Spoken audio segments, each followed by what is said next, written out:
It's a strange thing to think about. But sometimes the places where we expect connection, maybe even hope, like a first date, they can become, well, really unsettling. Absolutely. You're putting yourself out there, right? Hoping for something good, expecting, basic safety, basic respect. And today, we're going to dive into some stories you actually shared with us. Real accounts, personal experiences of date nights that just went terrifyingly wrong. Yeah, our plan is to walk through these stories just as the people who lived them told them. We'll pull out the key moments, the important details, and just see what we can learn, what patterns maybe show up in these really disturbing encounters from your collection. Okay, so let's start with the first one. This account is actually from someone telling us about their older sister, Jen. This happened a few years back. Jen was using Tinder, met a guy, planned to meet him at a bar.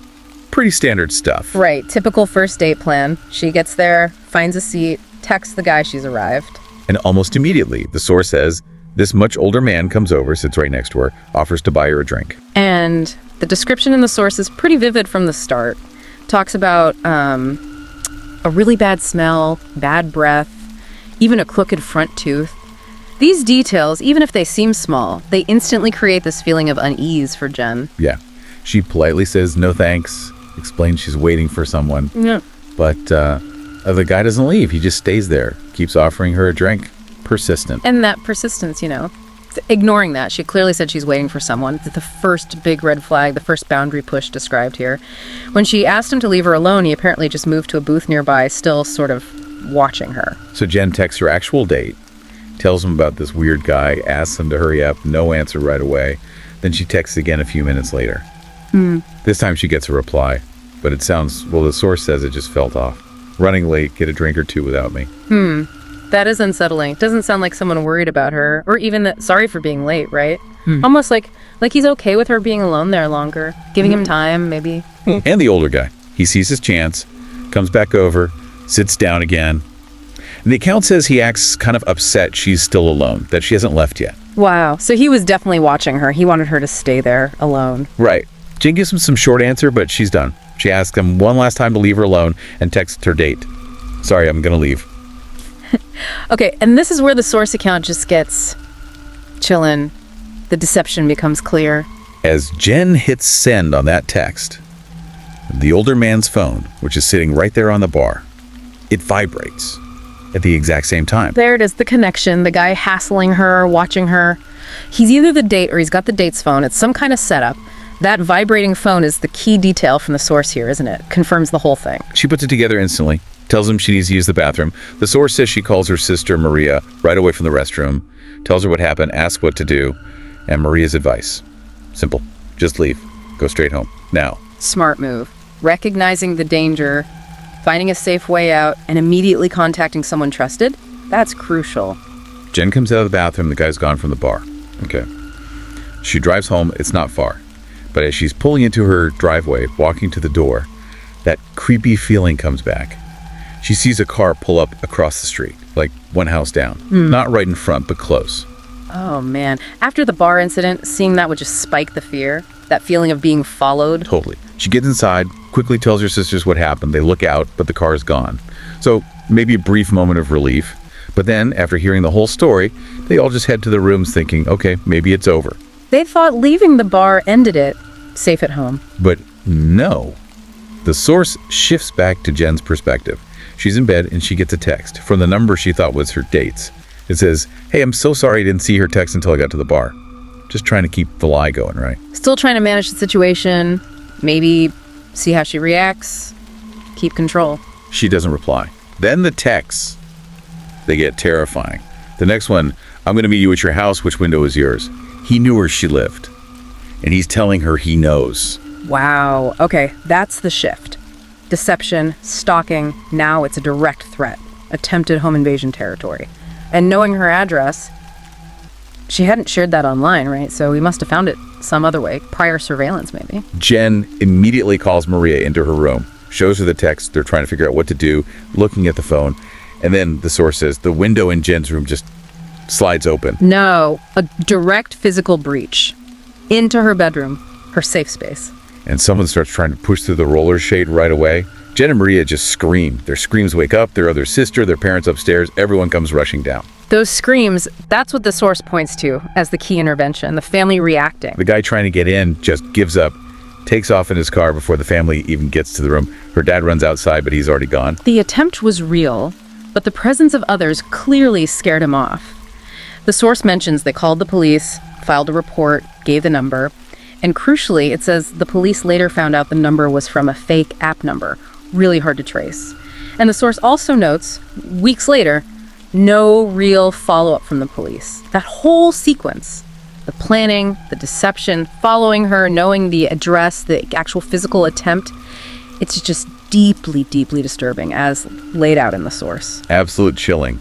How fast that went from just an awkward bar interaction. Okay, let's shift to the second story you sent over. This one's from the narrator directly. They were new in town using Hinge, matched with a woman named Kate. Narrator's 23. Kate's profile said 30. Right, and being new somewhere can definitely make you feel a bit more vulnerable starting out. They plan to meet at a small restaurant. Narrator gets there first, waits in the car because Kate apparently couldn't find the place. Kate asks the narrator to share their location through the app so she can find it. Seems practical, like for directions, but yeah. That detail, as the source makes clear, becomes very important later. Kate shows up soon after. The source describes her car as some lemon of a car, old beater Honda. First impression for the narrator, disappointment. Then Kate gets out and looks, quote, different from her pictures, worse, and older than 30. The classic profile deception, doctored photos, maybe fudging the age. That kind of mismatch immediately creates, discomfort, distrust even. The narrator goes for a hug hello, but Kate says, I'm not a hugger. Narrator thinks, okay, bad start. Already feeling like this isn't going well based on the look, the awkwardness. Those first moments, the visual letdown, the awkward boundary, it sets a bad tone, but still at this point it just sounds like maybe a bad date. Inside, the narrator feels even more sure the pictures were heavily edited, just not feeling the date. Waitress comes over. Kate's behavior gets really awkward. Her voice gets loud, intense, she's stuttering, and she kind of rudely just asks for water. Okay, now we're seeing behavioral red flags during the date itself, according to the account. That intensity, the awkwardness, being rude to the waitress, signals maybe something else is going on, even if it's not obviously threatening right then. Narrator just wants out. Check comes. Kate doesn't offer to chip in. Narrator pays. They leave. Narrator says something polite like, nice time. Just trying to escape, the source says. Gets in their car. Kate doesn't say bye, just walks to her car. Yeah, that lack of basic social stuff, the abrupt exit, adds to the weirdness the narrator felt. They both seemed ready for it to end, but as the source tells it, only one of them actually meant leave. Narrator drives straight home. Their apartment was the lower half of the house. They barely get their coat off and the doorbell rings. Yeah. Checks the window. The source says it's Kate. Whoa, okay. Immediate, terrifying escalation. How did she even know where they lived? And get there so fast? The narrator figures it out instantly. Yeah. They never stopped sharing their location with her on the app. There it is. That detail from the source. That location sharing request wasn't just for directions, it became the tool that let her follow them right home after the date ended badly. Terrified, the narrator hides. Kitchen, lights off. Kate starts texting. I know you're home. Narrator texts back like, what do you want? Why are you here? Understandable reaction. Trying to figure it out, hoping maybe it's a misunderstanding while staying hidden. Kate's texts get pushier. Answer. Narrator stays quiet. Yeah. Then another text. I see you at the table, let me in now. She could see them inside. Oh, wow.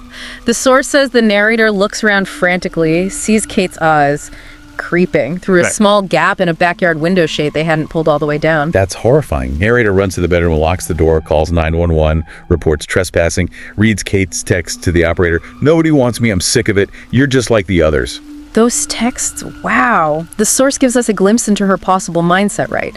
Feeling rejected, maybe based on past stuff, and it's fueling this incredibly intense, scary behavior. Then, the sound of glass breaking outside the bedroom. Okay, now it's moved beyond texting and stalking. Yeah. It's physical, trying to get in, a direct threat. Narrator tells 911 she's breaking in.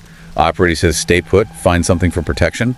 Kate tries the bedroom door handle, locked, starts pounding, angrily yelling to be let in. The threat is immediate now, right at the door. Narrator tells the police to come through the back, where she broke the glass. The source emphasizes how fast the police got there. 3 cars. just minutes. Narrator opens the bedroom door, finds 4 officers surrounding Kate. She's already in cuffs. Thank goodness for the quick response. Prevented anything worse. The source says she was charged with breaking and entering. And later the narrator found out her real name was Pamela Castillo. Decided against suing for damages, just got a restraining order. I mean, what an ordeal. This account from your collection really shows how a bad date, maybe fueled by rejection, combined with that one tech detail location sharing, just exploded into a home invasion. 2 incredibly scary stories, both involving deception, being followed, attempted home intrusions. Let's look at the third account from your sources. This one's different because the date happens at the narrator's home. Yeah, hosting at home for a first date, that definitely changes the dynamic, increases the vulnerability right from the start. You're letting a stranger into your space. So the narrator hadn't dated in a while, met Amelia online, decided to cook dinner at home, penne alla vodka, garlic bread, wine, wanted it relaxed, Amelia arrives. Narrator feels like they're doing most of the talking. Amelia isn't very chatty. Narrator feels a bit nervous too. Okay, so maybe not a great spark initially, a bit awkward, but still sounds like a normal, if maybe slightly chemistry lacking first date situation. They eat dinner, narrator pours some wine. Then, according to the source, Amelia makes this weird request. Yeah. Asks the narrator to go get a candle so they can have a proper cheers. Right. Yeah. For a casual dinner first date, why interrupt things for a candle right then? Narrator goes to the pantry, gets a candle, a lighter, comes back to the kitchen, and the source notes, Amelia is quickly sitting back down. Narrator asks if everything's okay. Amelia says she just rinsed her hands. Okay, and here's the detail from the source that sets off alarm bells. The narrator didn't hear the sink run. So the weird request to get them out of the room, the quick movement when they came back, and no sink sound, it really points to something happening while they were gone. Narrator lights the candle, they get ready to cheers, lifts their glass, and sees something in the wine. A powdery substance dissolving. Oh my God. There it is, the confirmation, the weird excuse to leave, the opportunity, the suspicious movement. It all makes sense now with that visual proof of tampering. Narrator immediately thinks, drugging. And somehow keeps their cool, pretends to take a sip, fakes being nervous about the toast, keeps the conversation going, acting normal, while inside, their head must be spinning. Are they right? What should they do? What a terrifying spot to be in. Knowing you might be in serious danger, but having to hide that knowledge, act normal, figure out the next move. They finish dinner. Amelia excuses herself to the bathroom, then leaves pretty soon after, says her dog is sick. Another convenient exit, maybe? Perhaps she realized the narrator saw something or didn't drink enough for her plan to work. After she's gone, narrator smells the wine, smells normal. The source says dumps it out, checks the house quickly, makes sure nothing's missing or weird, talks to friends, tells them they think she tried to drug them, eventually tries to go to sleep. Smart moves, securing the house, processing it. But the source shows, unfortunately, it wasn't over yet. Narrator can't sleep well that night. Insomnia. Hours later, like 2:30 a.m., the source describes hearing a cup fall off the kitchen counter. Oh, that's horrifying. Middle of the night, that sound. Means someone else is definitely in the house. Narrator freezes in bed, pretends to be asleep. Their bedroom door opens. Someone steps inside the room. Just pauses there for a few seconds, then quietly leaves. Unbelievable. Confirms the intruder's right there, so close, while the narrator's trapped, playing possum. Narrator waits a minute, then gets up. Tries to get to the kitchen phone for help. There's a little light from the street outside, enough to see a figure standing in the corner of the living room. It's Amelia. She didn't just leave. She must have stayed close by, or came back later, thinking the narrator would be passed out from whatever she tried to put in the drink. Narrator confronts her, says her name, tells her to leave. Even says they won't call the police if she just leaves now. The source describes this. Awful, chilling silence. And Amelia is standing right by the knife holder. That detail, by the knives, that adds a whole other layer of terror to her being there. Was she planning more than theft, or just grabbing a weapon because she got caught? Before she leaves to the back door, she puts something back on the counter. Narrator realizes it was a knife. The source suggests she must have unlocked the back door earlier, maybe when she went to the bathroom so she could get back in later. This story from your sources just lays out such a calculated, premeditated crime. The attempted drugging, setting up re-entry, coming back in the dark, being found near the knives. It really highlights the risk of inviting someone you barely know into your home for a date. The source mentions the police came, took the knife for prints, and Amelia was arrested later. Apparently, her criminal background helped them identify and find her. So, looking at these 3 accounts you shared, these patterns really do stand out, don't they? They really do, and these are the key takeaways from your sources. One big one is the level of deception. It's not just tweaked photos, it's fake names, maybe fake phone numbers through apps, lies about where they are, trying to hide, drugging someone, unlocking doors. It's elaborate misrepresentation. And the escalation, how quickly things turn. Awkwardness, or maybe rejection, or a plane going wrong, it seems to immediately flip a switch into aggressive, dangerous behavior. From just being persistent to texting threats to actually following someone home and trying to break in. Exactly. Story 1, bar creepiness jumps straight to which window is yours and trying the window. Story 2, date ends, boom, immediate stalking via the app, then breaking glass.